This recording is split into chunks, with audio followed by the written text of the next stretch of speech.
Pertama, penyampaian seminar atau proposal dari Rosa. Yang kedua adalah tanya jawab, tunjuk ajar dari dosen pembahas. Yang ketiga adalah penilaian. Untuk mahasiswa yang lain, yang D3 Farmasi, khususnya angkatan 2018, tolong diperhatikan. Kemungkinan beberapa saat ke depan kalian juga ke seminar juga ya. Oke, untuk mempersingkat waktu, silakan Rosa sampaikan proposalnya lebih kurang 10 menit ya. Saya persilakan. Pak, Assalamualaikum Ya, warahmatullahi wabarakatuh. Waalaikumsalam. Full screen kan Rosa? Ya, Pak.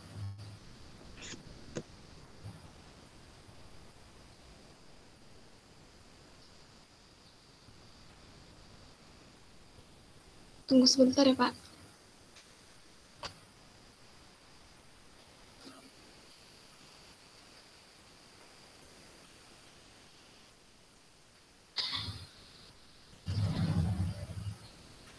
Assalamualaikum warahmatullahi wabarakatuh. Sebelumnya saya berterima kasih kepada Bapak Apoteker Hayul Fadli MSI sebagai dosen pembimbing saya, dan juga saya berterima kasih kepada Bapak Ihsan Ikhtiaruddin MSI dan Ibu Apoteker Mustika Furi MSI. Baiklah, di sini saya akan mempresentasikan proposal saya dengan judul Uji Aktivitas Antioksidan Ekstrak Tangkai Buah Cabai Rawit Capsicum frutescens L dengan metode DPPH. Latar belakang kenapa saya memilih tangkai buah cabai rawit. Yang pertama adalah cabai rawit ini sendiri pada buahnya mengandung flavonoid dan kapsaicinoid, sedangkan pada daunnya mengandung glikon dan flavonoid. Untuk buah dan daun ini sendiri telah diteliti oleh orang yang bisa dimanfaatkan sebagai, selain bumbu masak, bisa dimanfaatkan sebagai koyo, tonik, antirematik. Sedangkan untuk daun-daunnya sendiri memiliki potensi antioksidan yang menunjukkan nilai IC 50 dari yang paling efektif, yaitu ekstrak metanol, etil asetat, N-heksan secara berturut-turut dengan 48,28, 105,08, dan 160,81. Ini terkategorikan kalau untuk metanolnya kuat, dan untuk untuk etil asetat dan N-heksannya tergolong sedang. Sedangkan pada tangkai buahnya sendiri hanya dibuang dan hanya menjadi limbah. Dan juga saya sudah melakukan uji pendahuluan screening fitokimia terhadap tangkai buah cabai rawit ini, dan tangkai buah cabai rawit ini mendapatkan hasil mengandung senyawa alkaloid, flavonoid, fenolik, saponin, dan steroid, sehingga menghasilkan potensi uji untuk dilakukan uji aktivitas antioksidan. Rumusan masalahnya, apakah ekstrak N-heksan, etil asetat, dan etanol tangkai buah cabai rawit berpotensi sebagai antioksidan.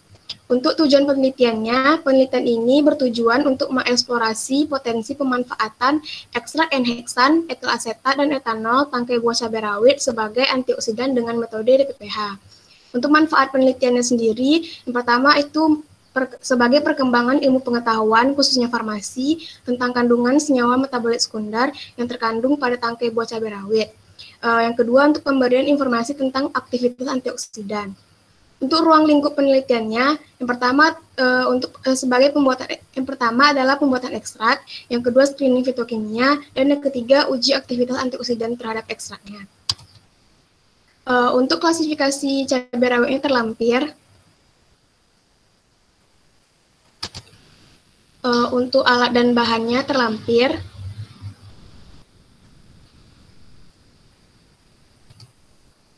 Untuk waktu dan tempat penelitiannya, waktunya berkisar dari Januari sampai Maret 2021, tempatnya di Laboratorium Farmasi Bahan Alam, Laboratorium Penelitian, dan Laboratorium Kimia Stiva Riau. Rancangan penelitian yang pertama adalah pengambilan sampel tumbuhan, identifikasi sampel tumbuhan, screening fitokimia sampel tumbuhan, pembuatan simplisia, ekstraksi sampel, screening fitokimia ekstrak, uji aktivitas antioksidan dengan metode DPPH, dan yang terakhir adalah analisis data. Untuk screening fitokimia sampel segarnya terlampir. Rosa, jelaskan. Ya Pak. Jadi sampel segarnya terlebih dahulu dipotong kecil-kecil, digerus dengan pasir, ditambahkan 5 ml kloroform, digerus ditambah 5 ml kloroform amonia, 0,05 N digerus dan disaring, sehingga menghasilkan filtrat dan residu. Untuk filtratnya dimasukkan ke dalam tabung reaksi, ditambahkan 10 tetes H2SO42N, kocok sampai terbentuk 2 lapisan. Lalu setelah terbentuk 2 lapisan, untuk lapisan asamnya terbentuk positif jika terbentuk endapan putih, dan untuk lapisan kloroformnya dipindahkan ke dalam tabung reaksi, tambahkan 1-2 tetes reaksi Maillard. Untuk ini dilanjutkan untuk sampel segar 5 gram dipotong kecil-kecil, ini untuk uji alkaloid, sedangkan yang ini untuk uji selain alkaloid. Sampel segarnya dipotong kecil dan digerus dengan pasir, dimasukkan di dalam tabung reaksi, menghasilkan filtrat dan residu, lalu pelarutnya diuapkan, ditambahkan kloroform dan air 1:1 sebanyak 5 ml dan dikocok, menghasilkan 2 lapisan. Untuk lapisan kloroform itu untuk pengujian terpenoid dan steroid dengan uji Lieberman-Bochardat, dengan cara ambil lapisan, dimasukkan ke dalam pipet tetes, lalu diisi dengan sepertiga norit, filtrat jernih diteteskan ke plat tetes dan dibiarkan mengering, lalu tambah reagen Lieberman-Bochardat. Reaksi positifnya terbentuk kalau merah sampai jingga itu adalah terpenoid dan biru sampai ungu itu steroid. Sedangkan untuk lapisan airnya digunakan untuk flavonoid dengan cara ditambah 1-2 logam Mg ditambah dengan HCl pekat, positif jika menghasilkan warna merah sampai jingga. Untuk fenolik ditambahkan 2 tetes FeCl3, jika positif maka menghasilkan warna biru gelap. Untuk saponin dikocok kuat, jika terbentuk busa stabil selama 5 menit maka positif. Untuk pembuatan simplis dan ekstrak kentalnya, yang pertama tangkai buah cabai rawit ini dicuci dan disortasi basah, lalu dikering anginkan dan disortasi kering lalu dihaluskan. Maka didapatkan simplisia keringnya. Di sini saya menggunakan metode ekstraksi dengan sonikasi atau gelombang ultrasonik, yang mana dengan cara dimasukkan ke dalam beker gelas, lalu ditambahkan larutan N-heksan 1/4 bobot per volume, letakkan pada mesin sonikasi suhu ruang, disonikasi selama 30 menit dengan 3 kali pengulangan, lalu disaring sehingga didapatkan filtrat N-heksan dan ampas. Untuk filtrat N-heksan ini dipekatkan menggunakan rotary evaporator sehingga menghasilkan ekstrak kental N-heksan, sedangkan ampasnya dimasukkan lagi ke beker gelas, dilakukan dengan cara yang sama dengan pelarut etil asetat. Dan didapatkan filtrat etil asetat dan ampas. Filtratnya dipekatkan dengan rotary evaporator menjadi ekstrak kental etil asetat, sedangkan ampasnya dilakukan lagi hal yang sama dengan menggunakan pelarut etanol. Dan juga dapatkan filtrat etanol dipekatkan dengan rotary evaporator dan mendapatkan hasil ekstrak kental etanol dan ampasnya dibuang. Jadi di sini saya menggunakan 3 ekstrak dengan berbagai kepolaran. Untuk screening fitokimia ekstrak kentalnya hampir sama dengan fitokimia segar. Untuk uji alkaloidnya sebanyak 0,5 ekstrak kental dari N-heksan, etil asetat, dan etanol ditambah dengan 10 ml kloroform, ditambah 10 ml kloroform amonia 0,05 M. Lalu diaduk, kemudian disaring, tambahkan 1 ml asam sulfat 2N ke dalam tabung reaksi, kocok selama 2 menit. Untuk lapisan atas, lapisan asamnya ditambah 2 tetes Maillard, jika terbentuk endapan maka terdapat alkaloid. Lalu untuk selanjutnya masing-masing 0,5 gram ekstrak kental N-heksan, etil asetat, dan etanol ditambahkan aquades dan kloroform 1:1, kocok perlahan, didiamkan sehingga terbentuk 2 lapisan. Lapisan airnya untuk menguji uji flavonoid, uji fenolik, dan uji saponin. Untuk lapisan kloroform untuk uji steroid dan uji terpenoid.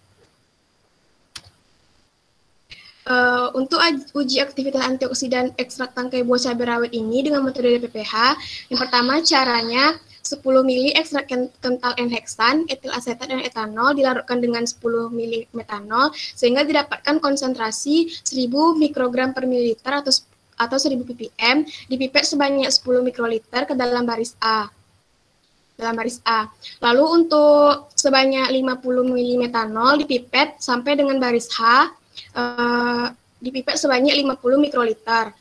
Untuk baris A dipipet 50 mikroliter ke baris B, dipipet 50 mikroliter sampai selanjutnya ke baris F.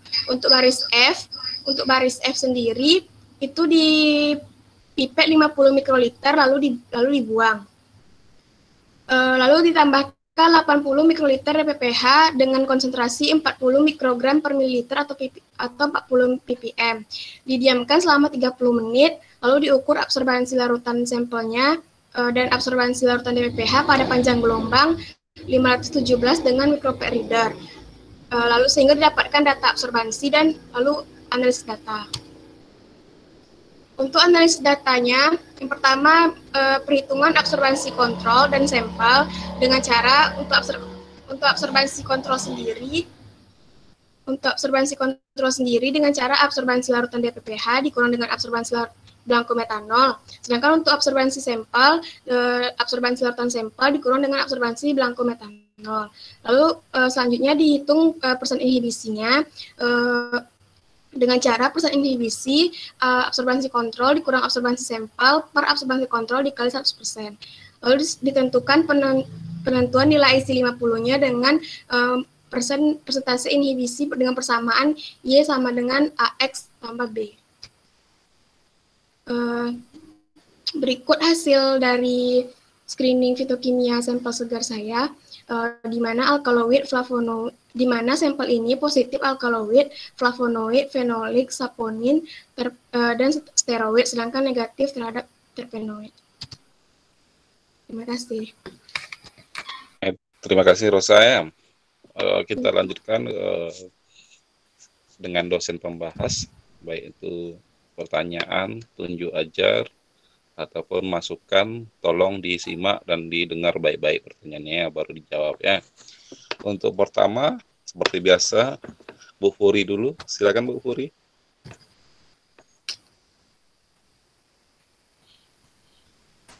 Oke, terima kasih Pak Hayu.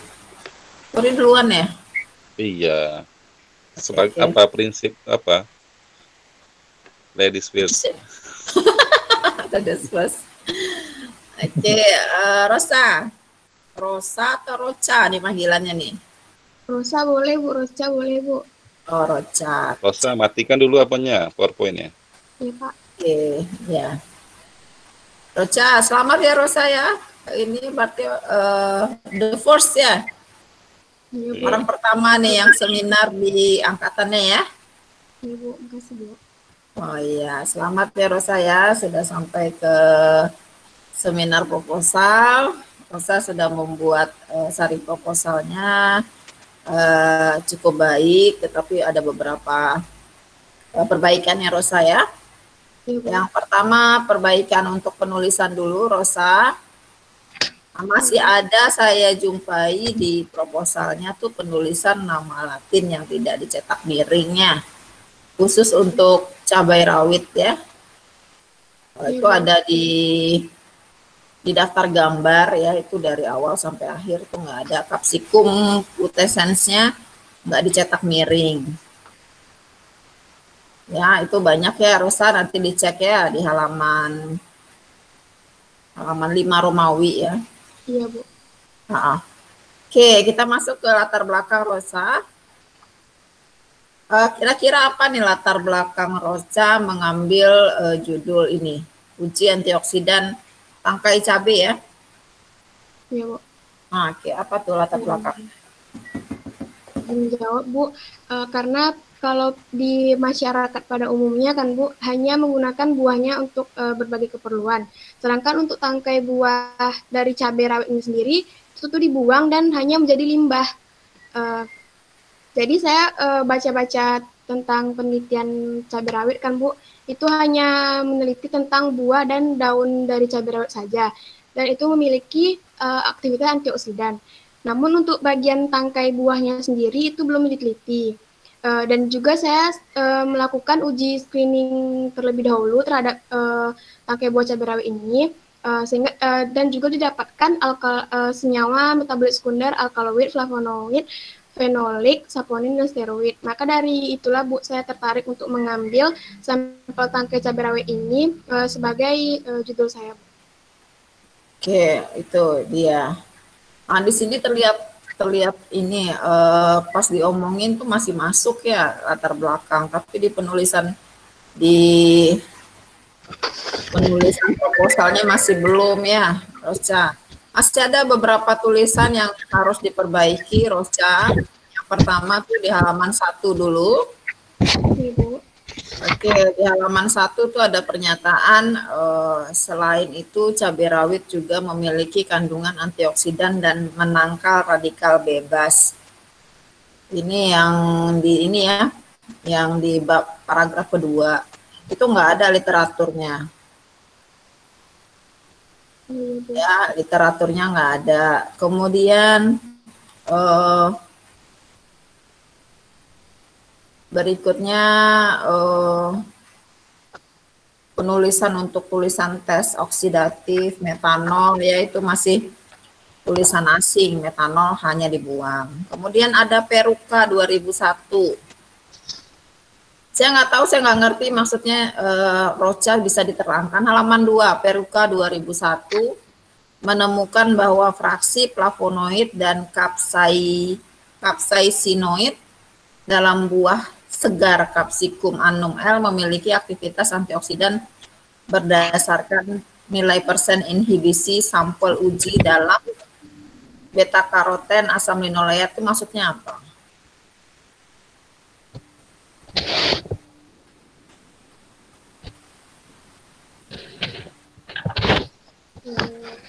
Yang suka nih Bu, saya membaca penelitiannya ini untuk terhadap cabai segar Bu, yang dia dalam penelitiannya itu menemukan fraksi flavonoid dan capsaicinoid yang memiliki aktivitas antioksidan.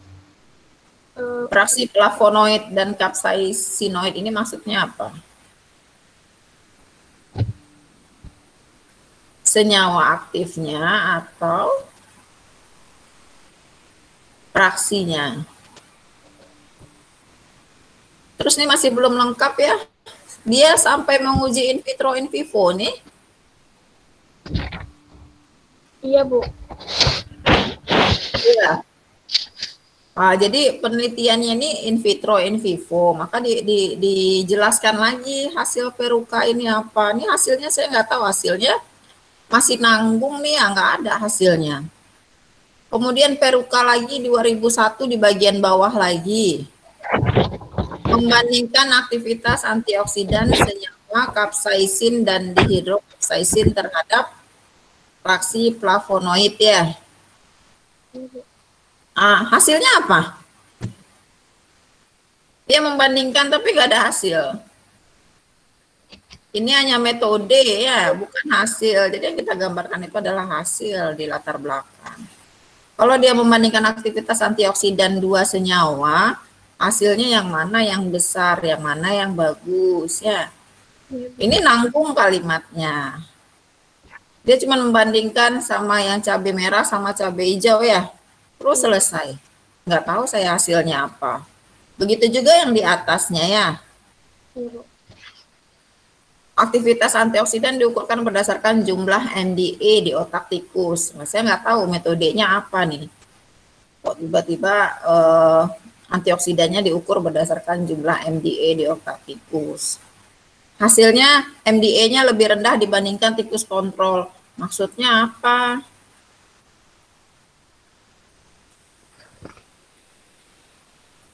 Maksud di sini apa? Kalau tikus dengan ada MDA antioksidannya bagus, atau tikus tanpa MDA yang antioksidannya bagus?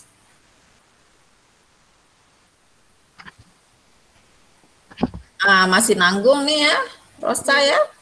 Kalimatnya yang Peruka 2001, saya nggak tahu Peruka ini meneliti apa saja, sehingga banyak uji aktivitas antioksidannya di sini. Ya, dalam buah segar. Buah segar Capsicum annum ini cabai apa? Cabai merah biasa, Bu. Cabai merah biasa. Itu nanti disebutkan ya. Iya, Bu. Oke. Kemudian ada lagi istilah senyawa kimia beraktivitas antioksidan yang terkandung di dalam buah cabai rawit dapat tersebar di bagian tanam lainnya. Tanaman lainnya yaitu daun yang rasa dan baunya tidak sepedas dan sehangat buahnya. Maksudnya apa nih? Untuk kandungan untuk antioksidannya itu, Bu, ada di dalam bagian lain yang walaupun yang dia nggak sama itu kan, untuk buahnya sendiri kan itu pedas, jadi kayak di daunnya juga ada untuk antioksidannya, Bu, gitu, Bu. Oh, di daunnya juga ada. Nah, ini nggak ada literaturnya. Iya, Bu. Mana literaturnya yang menyatakan ini? Kosong aja paragrafnya ya. Kosong aja kalimatnya. Kemudian tangkai cabai rawit ini memang limbah. Apa nggak pernah ada orang yang menggunakan tangkai cabai rawit? Nggak ada, Bu. Biasanya kan kalau mau ngambil untuk masak tuh tangkai itu cuma dibuang aja, Bu. Oh, ini cabai rawit yang mana nih jenisnya? Yang biasa, yang kecil hijau gitu, Bu. Yang kecil hijau. Cabai rawit kan banyak ya jenisnya ya. Nah, pastikan nih cabai rawit yang mana. Dan hipotesanya tangkai itu bagaimana?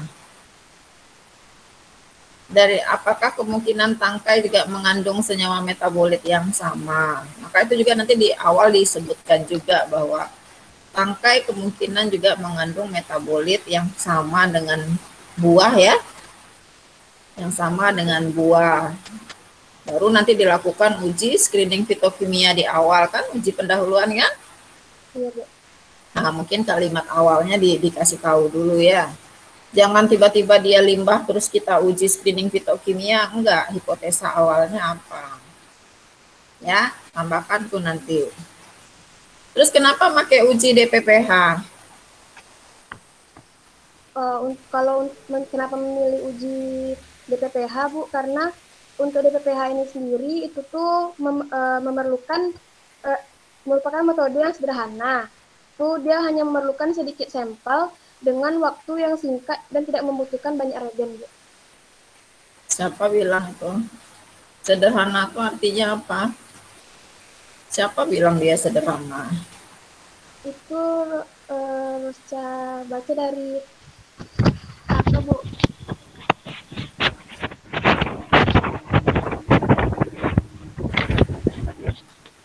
Molinox 2004, Bu. Tentang Molinox. Iya, Bu. Sederhana itu artinya apa?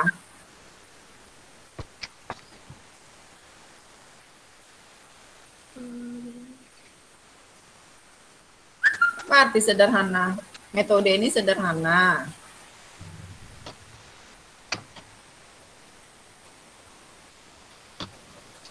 Bisa dijabarkan. Jangan bilang sederhana ya, metodenya bisa dilakukan di dalam laboratorium dengan menggunakan peralatan gelas, laboratorium yang tersedia. Ya, itu yang dimaksud dengan sederhana. Ya, jadi ini belum ada di sini, kita ada metode, tapi metodenya nggak dijabarkan di sini. Kenapa milih metode DPPH? Ada metode penelitian yang lain yang seperti ditampilkan dengan Veruca, kenapa nggak dicoba yang itu? Yang pakai beta karoten, pakai asam linoleat. Veruca nggak ada nguji pakai DPPH? Nggak ada, Bu.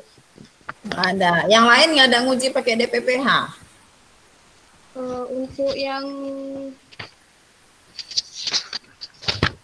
Yunita ada, Bu. Dia mau pakai DPPH, Bu. Mana nggak ada ditulis. Yunita ini mengidentifikasi antioksidan cabai rawit, nggak ada ditulis pakai metode apa. Yang dihasilkan hanya ada datanya 48,28, 105,08, Tapi nggak ada kategorinya apa antioksidannya. Untuk menentukan satu senyawa beraktivitas antioksidan, pakai apa? Pakai nilai apa? Pakai IC 50, Bu. Pakai ASI 50. Terus ada kategorinya kan? Iya, Bu. Antioksidan kuat, antioksidan sedang ya, lemah, ya tidak beraktivitas. Nah, ini juga belum lengkap punya si Yunita ini ya. Iya, Bu. Nah, ditambahkan nanti ya. Baik, Bu. Oke, jadi itu yang ditambahkan di latar belakang ya, ya, Rosa ya. Iya, Bu. Oh, kemudian kenapa Rosa milihnya ekstrak, bukan ekstrak dan fraksi? Gimana, Bu? Kan ini pakai ekstrak ya, rumusan masalah, ekstrak N-heksan, ekstrak etil asetat, ekstrak etanol ya. Iya, Bu. Oh, kenapa nggak pakai fraksi aja? Untuk penelitian ini, Rocer pengennya itu, Bu. Pengen ya? Boleh penelitian berdasarkan keinginan aja. Enggak, Bu, maksudnya untuk melihat perbandingan dari perbedaan pelarut, gimana hasilnya gitu, Bu. Kayak dari N-heksan, dia kan senyawa bisa menarik senyawa non-polar, etil semipolar, etanol polar. Jadi bagaimana perbandingan dari perbedaan pelarut tersebut dalam uji antioksidannya, Bu. Oke, kan berdasarkan perbedaan pelarut, fraksi juga pakai perbedaan pelarut kan? Ada fraksi N-heksan, fraksi etil asetat, fraksi butanol ya. Nah, kenapa Rosa pakainya ekstrak? Apa beda ekstrak dan fraksi? Harusnya Rosa kasih tahu apa kelebihan ekstrak ya. Kenapa kita pakai ekstrak dengan perbedaan pelarut tingkat kepolaran ya? Ibu. Maunya jawabnya ke sana tadi. Ternyata cuma mau pengen aja ya. Pengen-pengen ekstrak, pengen-pengen fraksi ya. Oke, uji screening fitokimianya hasilnya apa, Rosa? Untuk alkaloid, fenolik, flavonoid, sama saponin dan steroid itu positif, Bu. Oh, alkaloid apa tandanya ya? Terbentuknya endapan putih, Bu. Terbentuknya? Endapan putih, Bu. Endapan putih. Kok saya nggak lihat ya endapan putihnya tadi di slide-nya? Bening aja tuh rasanya. Dia sedikit kemarin, Bu. Hah? Dia kayak nggak apa gitu, Bu. Sedikit gitu, Bu. Sedikit? Ya nggak banyak kali gitu nampaknya, Bu, gitu, Bu. Tapi dia ada endapannya di bawah gitu, Bu. Ada endapannya, Ma. Makanya yang dipoto tuh endapannya, bukan yang dipoto tabung reaksinya ya. Kalau memang endapannya sedikit, yang mana dia ditengok? Ini dipoto tabung reaksinya jarak jauh lagi ya. Mana kelihatannya? Kelihatan cuma bening aja di sini.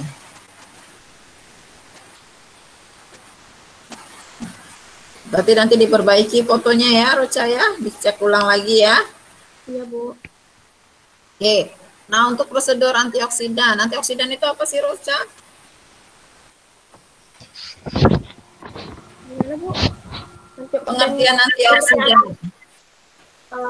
Antioksidan itu adalah senyawa pemberi elektron, Bu. Jadi dia bekerja dengan cara mendonorkan satu elektronnya kepada senyawa yang bersifat oksidan. Memberikan satu elektronnya kepada senyawa yang bersifat oksidan, sehingga senyawa yang oksidan itu bisa terhambat. Senyawa oksidan itu siapa? Dikenal apa? Nama lainnya? Radikal bebas, Bu. Radikal bebas ya. Oke. Nah, untuk uji antioksidan, saran saya nanti kan ini ada penambahan DPPH ya. Iya, Bu. DPPH-nya dibuat 40 mikrogram per mili ya. Nanti coba diperbaiki DPPH-nya jangan ditambahkan 40 mikrogram per mili, coba ditambahkan 80 mikrogram per mili ya. Karena dia mau diencerkan juga kan di dalam platnya kan? Iya, Bu. Ditambahkan 80, nanti hasilnya 40 mikrogram per mili ya. Karena kalau 40 mikrogram per mili rata-rata nanti dapat absorbannya rendah. Ya, jadi nanti pas kerja tolong tambahkan yang 80 mikro. Kenapa harus 80 mikrogram per mili?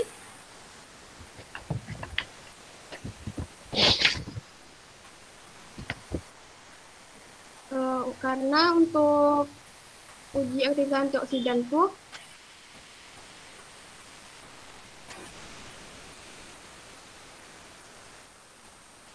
Kenapa?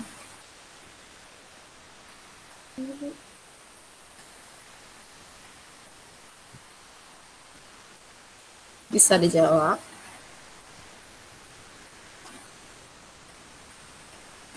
Nanti cari alasannya ya, kenapa harus 40 atau 80 mikrogram per mili. Kemudian ada istilah didiamkan selama 30 menit. Itu gunanya untuk apa?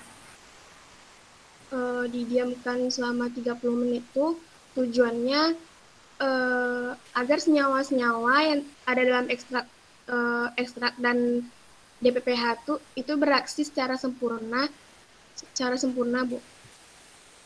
Bereaksi secara sempurna, bereaksi optimal ya. Iya, Oke, nah menggunakan kontrol nggak?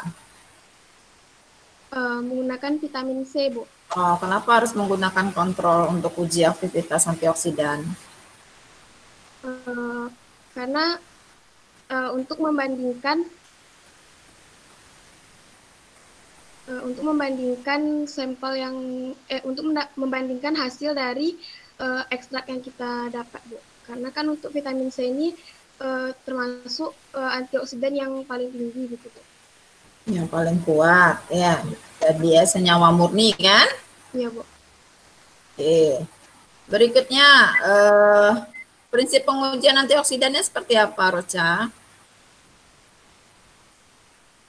Ini cara kerjanya, Bu. Prinsipnya. Kenapa dia bisa diukur, antioksidannya bisa diukur? Apa reaksi yang terjadi? Kalau untuk DPPH ini, Bu, dia tuh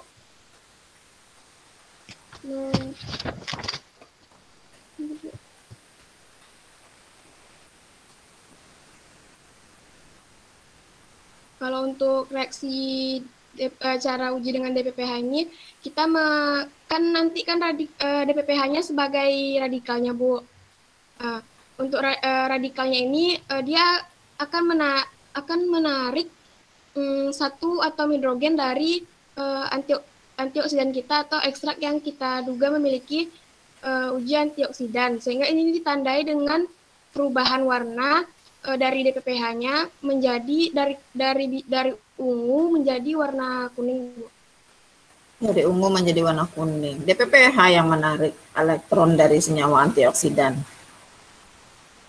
Atau senyawa antioksidan yang memberikan elektronnya kepada DPPH. Senyawa antioksidan yang memberikan elektronnya ke radikalnya, Bu. Radikal bebasnya. Jadi yang bekerja radikal bebas atau senyawa antioksidannya? Antioksidannya, Bu. Senyawa antioksidannya ya. Oke, yang terakhir. Data yang didapat nanti data apa, Rosa? Untuk ini ada 3 data, Bu. Yang pertama itu adalah dari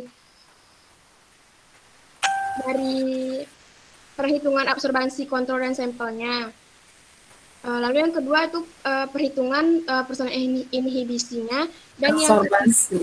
Oke, terus yang ketiga perhitungan personal inhibisinya, yang kedua perhitungan personal inhibisi, yang ketiga penentuan dari nilai IC50-nya, Bu. Kapan kita bisa mengukur IC50? Terlebih dahulu kita dapatkan dulu hasil dari poin 1 dan poin 2 nih, Bu, yang perhitungan absorbansi dan perhitungan inhibisi, nanti baru bisa ditentukan IC50-nya, Bu. Iya, udah dapat hasilnya personal inhibisinya. Iya, Bu. Nah, terus menghitung IC50 bagaimana caranya? Untuk menghitung IC50 itu dengan persamaan Y sama dengan X tambah B, Bu. Di mana X ini learn konsentrasinya dan yang si A itu adalah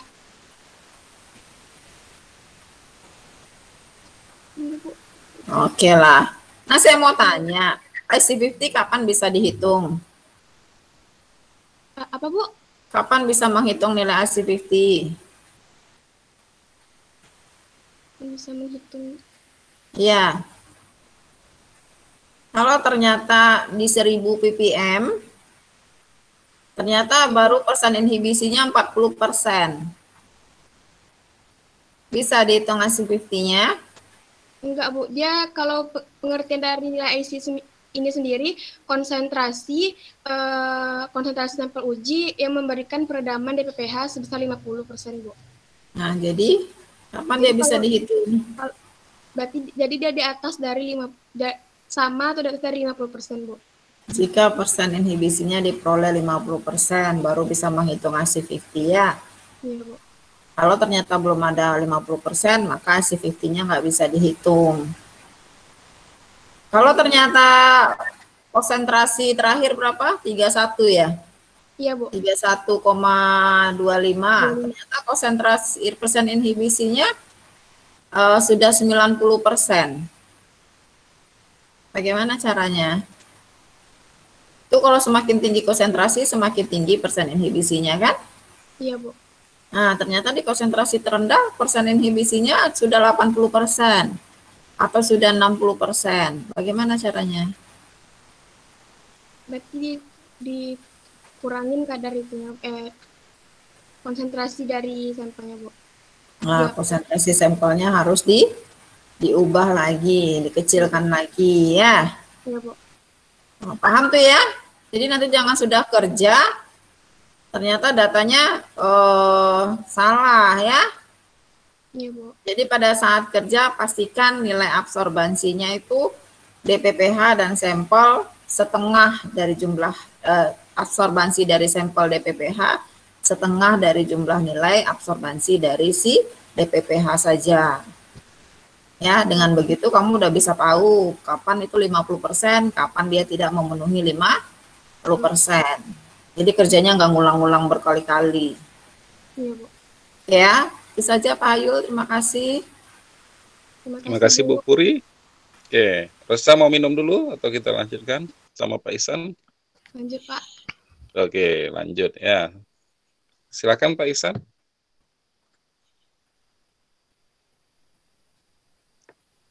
Ihsan.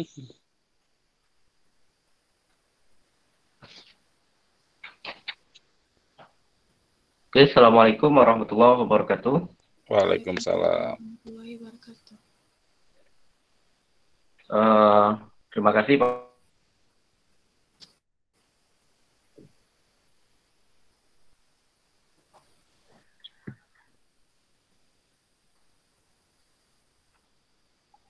Rosya, halo?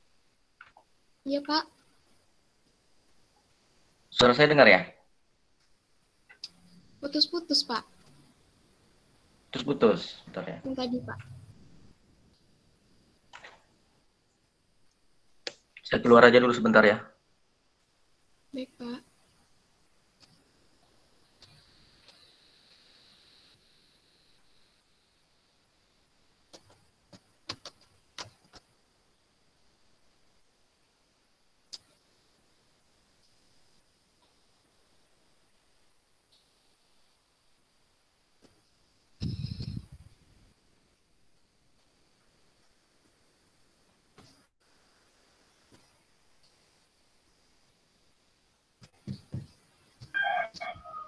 Oke, sudah dengar, Rosya? Sudah, Pak.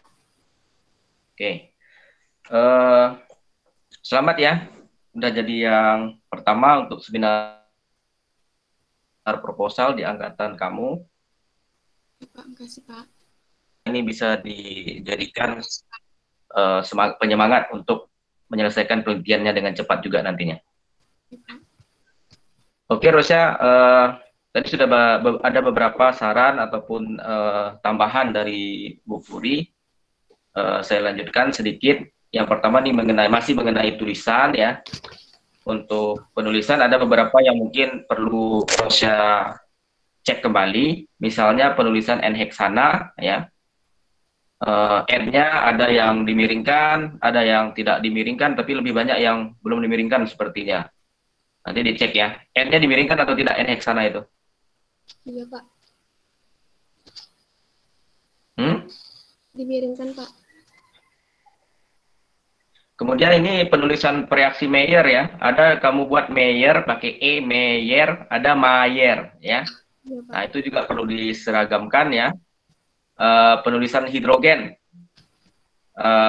Ada yang pakai Y, hydrogen gitu ya, pakai Y, masih dalam bahasa Inggris ya. Nanti dicek lagi. Memang itu kadang-kadang ketika mengetik kan itu dia berubah secara otomatis ya.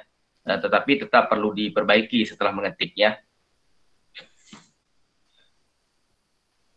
Oke, ada beberapa hal yang ingin mau saya tanyakan nih. Yang pertama, ketika kamu mengambil cabai dari pasar Selasa, apakah kamu langsung memisahkan tangkai buah dan buahnya di pasar tersebut? Kalau saya ngambil emang dari tangkainya sendiri, Pak, minta ke orangnya untuk ngumpulin tangkainya gitu, Pak. Oh, berarti langsung ngambil tangkainya begitu ya? Iya, Pak. Oh. Jadi buahnya diapain kemarin? Kemarin tuh gini, Pak, bilang ke orang yang jual cabenya ada nyimpan tangkainya nggak setelah di itu. Katanya ada, Pak, tapi ditunggu hari besok untuk yang jual-jual sambal pecel gitu, Pak. Jadi emang tangkainya emang Oh, yang udah. Iya. Yang sudah di apa ya, di blender atau ditumbuk gitu ya? Iya, Pak. Gitu. Saya kira kamu beli buahnya ya. Oh, enggak, Pak. Beli cabainya. Oke, sip. Kemudian ini lagi terkait dengan identifikasi tumbuhan. Yang kamu identifikasi itu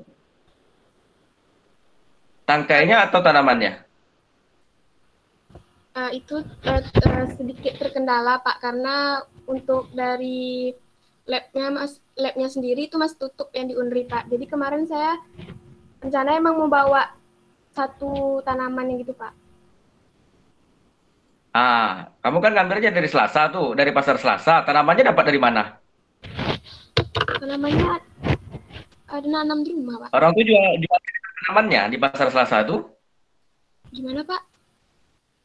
Di pasar Selasa tuh ada jual tanamannya juga, ada jual pohon cabenya juga. Enggak, Pak. Itu dapat dari mana tanamannya? Punya sendiri, Pak.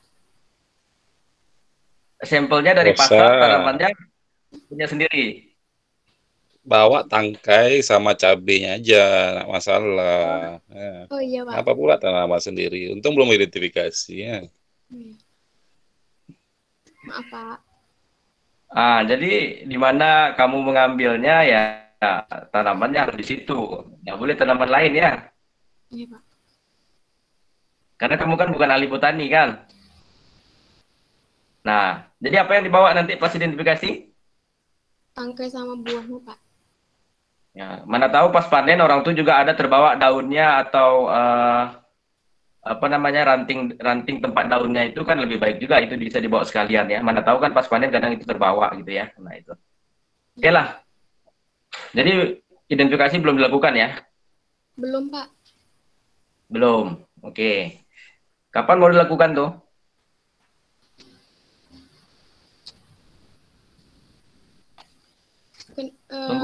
Tunggu vaksin datang. Gimana, Pak? Kapan mau dilakukan identifikasinya rencananya? Kan identifikasinya di Unri, Pak. Unrinya masih tutup, Pak. Tutup Unri. Kemarin saya masuk buka Unrinya. Yang lab botaninya, Pak. Oh, lab botaninya yang tutup. Saya kira Unri yang ditutup, ngeri Unri ditutup ya. Oke lah.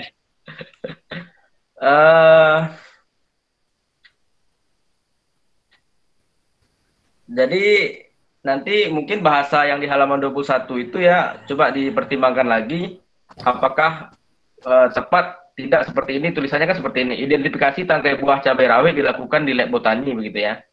Iya, Jadi Pak. apakah bisa mengidentifikasi hanya dengan tangkainya saja begitu ya. Nah, coba diperbaiki mungkin atau ditambahkan apa yang dibawa untuk proses identifikasi tersebut ya. Iya, Pak.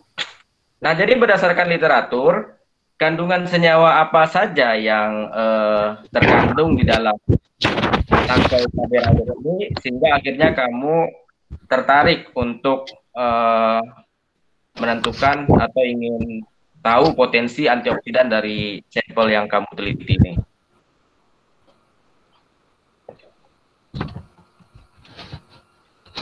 Kalau ada saponin, terus ada alkaloid, Pak, ada steroid, ada flavon dan fenoliknya juga, Pak. Flavonoid, fenolik ada juga di tangkainya. Ada Di tangkainya itu bukan di buahnya. Di tangkainya belum ada yang uji, Pak. Tapi untuk dari daun dan buahnya hasilnya mengandung alkaloid, fenolik, flavonoid. Oh, dari daun dan buahnya ada senyawa alkaloid, flavonoid, fenolik. Tangkainya belum pernah ada yang uji sebelumnya. Belum, Pak. Berarti kamu yang pertama nih? Ya. Iya, Pak. Dari cari literatur bahasa Inggris, nggak ada memang juga. Udah harus cari. Tangkai. Untuk tangkai Apa? udah harus cari, tapi untuk tangkai itu belum ada, Pak. Yang banyak tuh Apa buah bahasa Inggris tangkai? Kalau sudah cari dalam literatur bahasa Inggris, apa bahasa Inggris tangkai?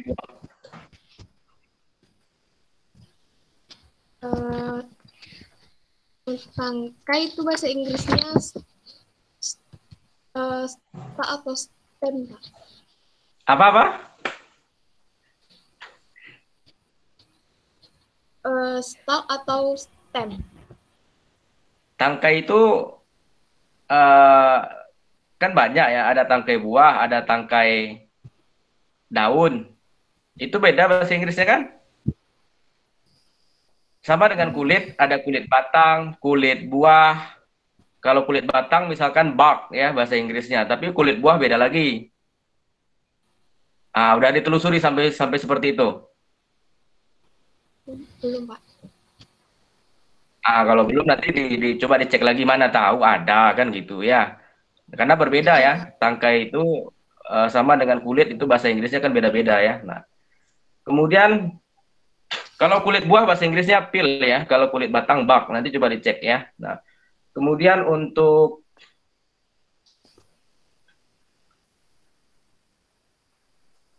tinjauan penggunaan secara tradisional belum ada berarti tangkainya ya? Belum, Pak. Belum ada ya. Kalau buah sama daunnya ada digunakan sebagai obat tradisional?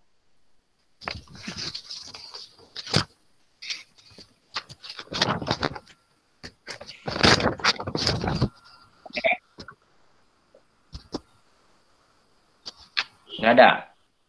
Biasanya untuk Atau belum? Iya, belum itu gitu. Nah, coba ditinjau coba ya. Mana buah atau daunnya ada. Kalau belum dicari. Kemudian screening fitokimia di mana rencananya dilakukan? Gimana, Pak?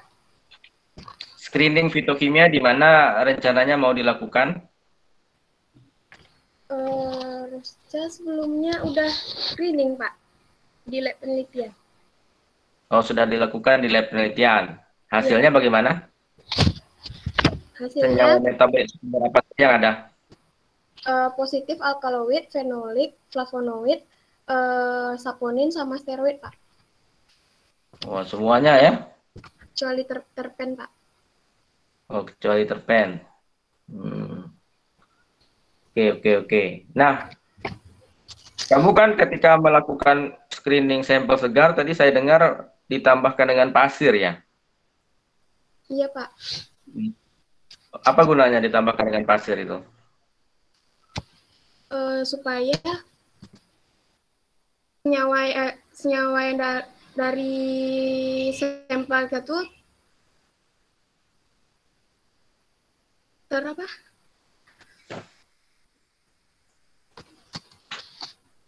Supaya apa ditambahkan pasir?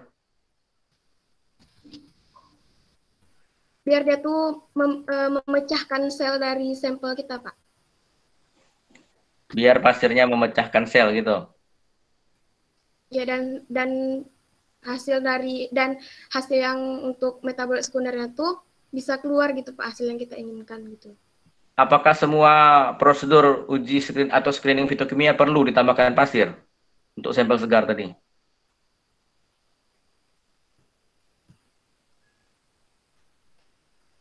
Apakah pada semua screening fitokimia sampel segar perlu ditambahkan pasir? Atau wajib ditambahkan pasir? Enggak, Pak. Untuk yang bagaimana kasusnya dia disarankan untuk ditambahkan pasir? Untuk sampel segar yang seperti apa? Hanya untuk sampel yang padat, Pak. Kalau sampelnya, jadi sampel cair apa contohnya sih? Kalau jawabannya hanya untuk sampel yang padat, ada sampelnya cair? Ya, itu Pak, maksudnya kayak daun gitu Pak, daun gitu. Daun pakai pasir, wajib. Ya. Apa lagi?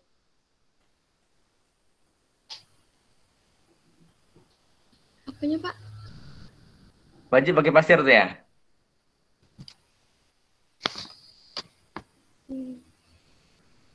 Bingung. Oke lah. Ketika kamu tambahkan kloroform sama air, mana yang bagian atas, mana yang bawah?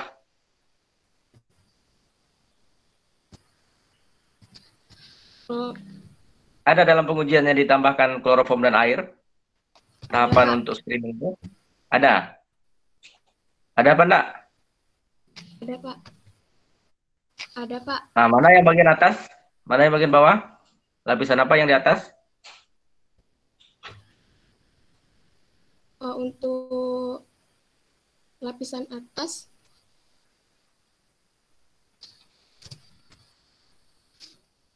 Loh, kok gitu tuh matanya tuh. Tak Atas ke lupa bawah Rosa matanya. kemarinnya, baru sebulan yang lalu. Lupa yang di atas ya. Pas kerja kemarin lupa enggak? Jangan-jangan lupa pula pas kerja kemarin nih takutnya. Enggak Pak. Enggak. Jadi yang lapisan yang di atas lapisan apa tuh? Kloroformnya yang di atas Pak. Kloroform yang di atas. Ya. Berat jenisnya mana kemarin? Saya jelaskan kemarin mah waktu langsung fitokimia. Apa Pak? Waktu kita langsung fitokimia sama-sama tuh, mana yang atas, mana bawah, berdasarkan apa, berat jenis. Ya Pak, kloroformnya di atas, airnya di bawah. Makin yakin dia Pak. Nyimak kali dia kemarin nih. Apa? Saya khawatir pas kerjanya pula lupa kemarin enggak? Enggak. Iya, kloroform di atas. Baca lagi ya, Rosya. Perlulah itu dibahas di pembahasan biar nggak lupa sepertinya. Kalau nggak dibahas di pembahasan lupa nanti ini kayaknya. Pelajari lagi ya, karena kan beda tuh lapisan mana yang mau dilanjutkan untuk uji flavonoid, fenolik, untuk terpenoid steroid kan beda tuh ya, lapisan mana yang diambil. Kalau jawabannya salah seperti ini nanti kan ada kekhawatiran kamu juga bekerjanya salah jadinya, ada kekhawatiran seperti itu ya. Jadi tolong dipelajari lagi ya, Rosya, pastikan lagi nanti di logbooknya kemarin betul nggak ya prosedurnya. Nah kemudian untuk metode ekstraksi yang dipakai apa, Rosya? Sonikasi atau gelombang ultrasonik, Pak. Pakai metode sonikasi. Iya, Pak. Di mana alatnya tuh adanya? Di lab kimia, Pak. Lab kimia. Udah dilakukan ekstraksinya? Belum, Pak. Masih sampai di tahap destilasi baru, Pak. Diatur temperaturnya atau tidak? Untuk temperatur pas pengerjaannya kan, Pak? Ya, pas sonikasi itu. Kalau untuk suhunya, dia cuma diatur selama 30 menit dengan suhu ruang, Pak. Oh, jadi alatnya memang tidak ada pengaturan temperatur untuk pemanasan ya, hanya sonikasinya aja gitu ya, ultrasonikasi Iya, aja ya. iya Pak. Yakin deh, nanti dipastikan lagi ya kalau ternyata ada pengaturan suhu, kemudian suhunya meningkat. Nah, coba dicek lagi nanti. Kemudian sonikasinya dimulai dari pelarut apa nanti? Pakai pelarut apa tadi? Dari Enhexan dulu Pak. Eneksana. Ya. Kemudian, Lalu dilanjutkan dengan etil asetat, lalu hmm, terakhir etanol Pak. hmm. Jadi hasil dari ekstraksi itu nanti yang diperoleh apa tuh? Yang diperoleh nanti ekstrak cairnya Pak. Baru setelah itu Ekstrak cair. dipekatkan, ya dipekatkan dengan Dipekatkan dengan alat apa? gimana Pak? Dipekatkan Dipekat, dengan alat apa? dengan rotary evaporator Pak. Hmm. Nanti dilengkapi juga di prosedurnya, dipekatkannya pada temperatur berapa dan tekanan berapa ya untuk masing-masing ekstrak cair tadi. Baik Pak. Karena kan pelarutnya berbeda-beda tuh, ada heksan, ada etil asetat, dan ada etanol ya. Baik Pak. Nah, kemudian screening sudah, ekstraksi sudah, saya lanjutkan sedikit nih ke antioksidan ya. Tadi sudah disampaikan juga oleh Bu Puri, tapi saya tambahkan sedikit untuk Roshan ya. Pertama, untuk antioksidan ini, untuk pengujian antioksidan, instrumen apa yang kamu gunakan pada penelitian ini? Menggunakan microplate reader Pak. Berapa well-nya? 96. Nah, jadi jawabannya harus lengkap, 96 well microplate reader ya. Karena microplate itu ada jenis lainnya yang well-nya bisa jadi lebih dari 96. Coba di searching nanti ya. Nah, jadi harus disebutkan 96 well microplate reader. Selain alat microplate reader, bisa nggak kita melakukan pengujian antioksidan ini dengan instrumen lainnya? Pakai spektro biasa bisa Pak, tapi untuk Bisa. Pakai apa? ya, Instrumen apa yang bisa dipakai selain pakai spektrofotometri Pak. spektrofotometer UV atau spektrofotometer UV visible?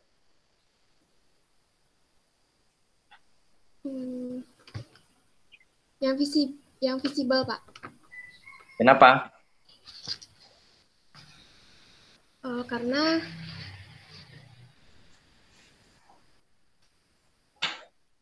Kenapa kamu memilih spektrofotometer UV visible bukan yang UV saja? Kenapa?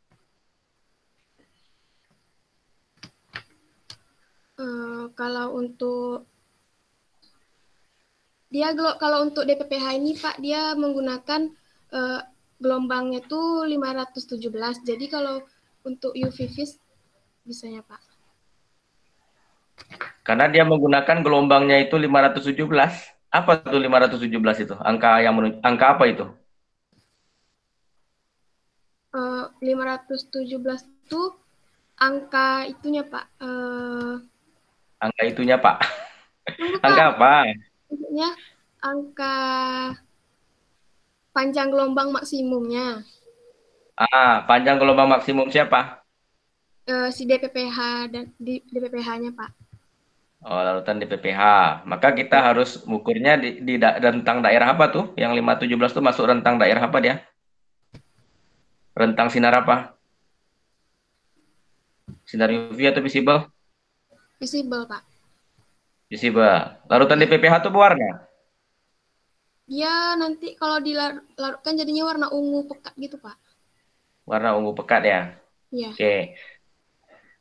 Nah, jadi apa sih kelebihan microplate reader tadi sehingga kamu memilih microplate reader bukan spektro? Padahal kan bisa juga dengan spektro kan?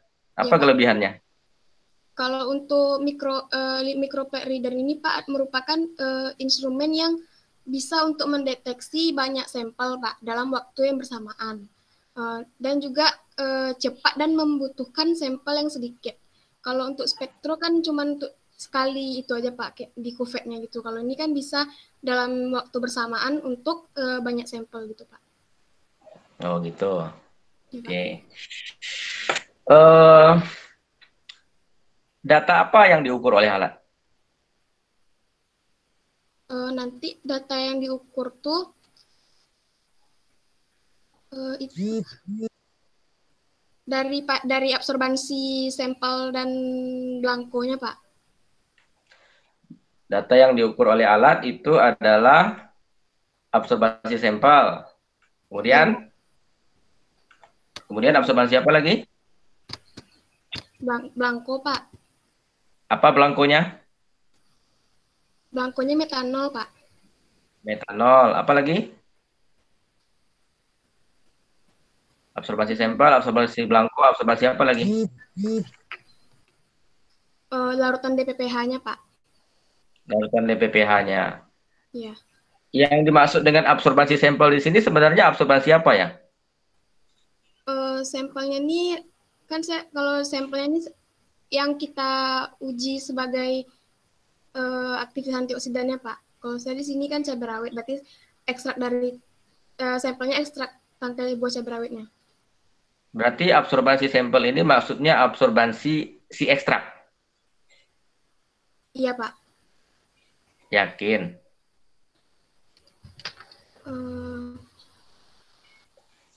Iya tuh absorbansi sampel tuh absorbansi si ekstrak maksudnya. Enggak Pak, nanti kan dia dimasukkan nanti sampel dengan berbagai konsentrasi, lalu dimasukkan juga metanol, dimasukkan juga DPPH-nya Pak. Jadi yang diukur sebagai absorbansi sampel itu absorbansi siapa sebenarnya? Absorbansi dari metanol sama sampel kita yang diduga punya aktivitas antioksidan Pak. Jadi absorbansi sampel itu maksudnya absorbansi ekstrak kamu yang diukur di 517 itu. Coba baca halaman 28. Coba baca halaman 28.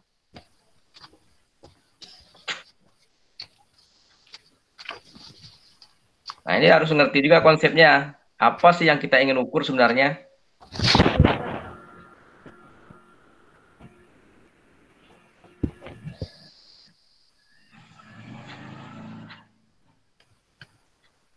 Apa tuh keterangannya tuh di rumusnya tuh? Di rumus persen inhibisi keterangannya apa tuh? Coba baca. Absorbansi larutan DPPH sama absorbansi larutan DPPH dalam larutan sampel, Pak. Jadi apa itu absorbansi sampel?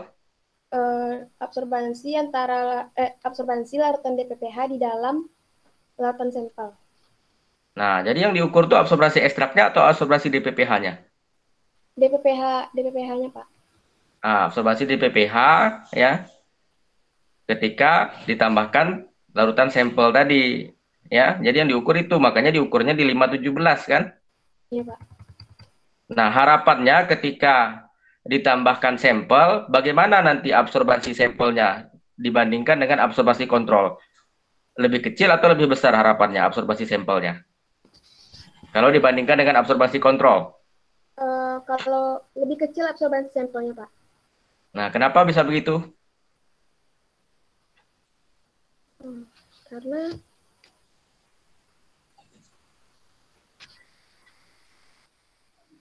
kalau kontrolnya, ini kan kontrol emang dia murni kontrolnya aja Pak DPPH-nya. Kalau untuk yang sampel itu, ya kenapa ketika ditambahkan sampel, seandainya harapan kamu sampelnya aktif gitu ya, kemudian absorbansi sampelnya jadi menurun ya? Iya Pak. Berkurang. Nah, kenapa bisa begitu? Kenapa bisa menurun absorbansi sampelnya? Apa yang terjadi? Karena kan nanti si yang sebagai sampel ini kan beraktivitas sebagai antioksidan Pak. Jadi dia mendonorkan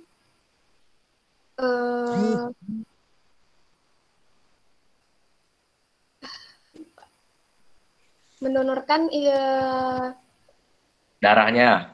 Enggak, apa Pak. yang didonorkan? Mendonorkan elektronnya kepada senyawa yang bersifat radikal, Pak. Jadi nanti kurang. Apa radikalnya apa? Radikalnya di sini DPPH, Pak. DPPH. Nah, apa yang terjadi ketika antioksidan tadi atau senyawa yang aktif tadi mendonorkan elektron atau protonnya kepada radikal DPPH, apa yang terjadi? Pak, kan DPPH-nya berubah jadi apa? Nanti dia berubah menjadi kalau dari warnanya nanti berubah menjadi warna dari ungu gelap menjadi warna kuning, Pak. Dari warnanya terjadi perubahan warna ya, bisa kita amati secara visual. Kalau dari segi reaksinya apa yang terjadi dengan DPPH-nya?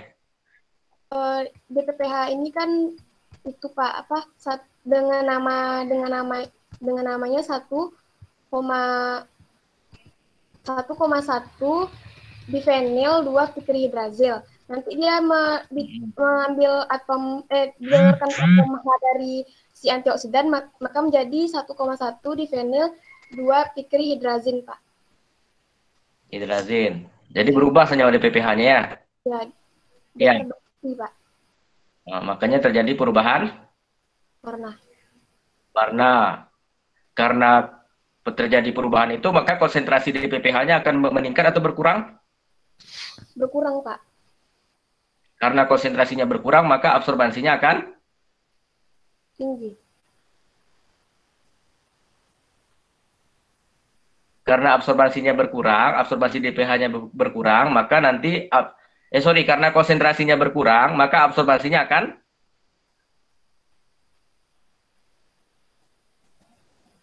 gimana, Pak? Kalau rendah jadinya, Pak? Ya, akan menurun juga absorbansinya. Kenapa? Karena sebagian molekul DPPH-nya sudah berubah menjadi DPPHH ya, yang hidrazin tadi kamu sebutkan itu ya. Nah, untuk daftar pustaka, ini ada beberapa yang mesti perlu diperbaiki, misalkan Gobay. Gobay itu jurnal atau buku? Coba perhatikan Gobay.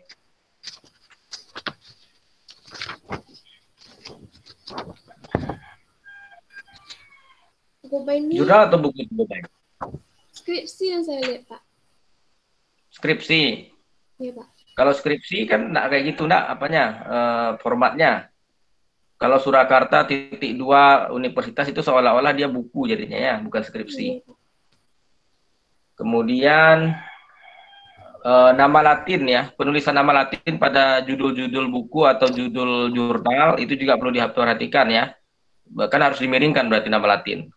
Nah, kemudian misalkan nih Capsicum prutescens, L-nya kan tidak miring ya. Nah, jadi itu perlu diperhatikan lagi mungkin untuk daftar pustakanya. Terakhir nih, bonus pertanyaan untuk Rosya ya. Saya mau karena saya bertanya karena ada sedikit perbedaan, bagus ya. Ada sedikit perbedaan dengan proposal sebelumnya pada gambar 2. Coba lihat gambar 2. Gambar 2 itu reaksi antara radikal DPPH dengan vitamin C, Pak. Vitamin C. Ada, saya lihat itu pada strukturnya yang ditebalkan, garisnya ada yang putus-putus, itu apa maksudnya?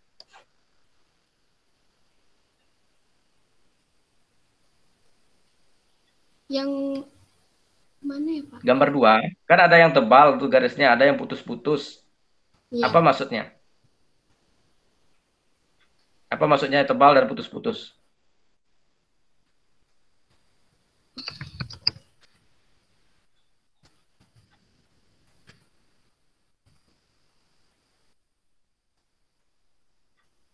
Nggak ada maksud? Kalau ada, Pak. Nah, apa maksudnya? Kalau untuk yang putus-putus tuh, itu tuh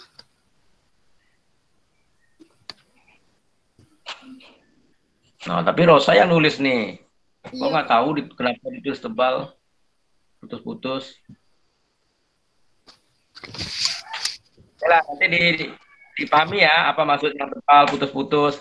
Kalau maksudnya tanda titik di atom N itu apa maksudnya tanda titik di atom N itu? Kalau tanda titik di atom N itu artinya dia memiliki apa? Dia memiliki dia tuh trans atom hidrogen, Pak. Apa? Ulang lagi? Eh, dia trans atom hidrogen. Apa tuh transatom hidrogen? Tanda titik tuh saya tanya, apa maksudnya tanda titik pada atom N itu? Simbol apa itu? Simbol berat dia elektron yang sunyi gitu. Elektron yang Jomblo tidak elektronnya. Elektron yang Jomblo. sunyi. Nah, Hati yang jadi sunyi nih Rosa. Ya. jadi simbol itu juga harus dipahami ya. Jadi biar paham apa yang kita tulis ya Rosa ya. Nah, karena itu juga nanti ada kaitannya dengan penelitian kamu. Saran terakhir sih nanti tanda panahnya diproporsionalkan aja lah ukurannya, terlalu tebal saya rasa tanda panahnya itu anak panahnya. Oke, mungkin itu saja saran dari saya untuk Rosa. Semoga nanti proposalnya bisa diperbaiki dan penelitiannya lancar. Saya kembalikan ke Pak Hayul. Assalamualaikum warahmatullahi wabarakatuh. Waalaikumsalam. Terima kasih Pak Ihsan dan Bu Furi. Oke, selanjutnya kita akan melaksanakan penilaian audien ataupun supporter dari Rosa.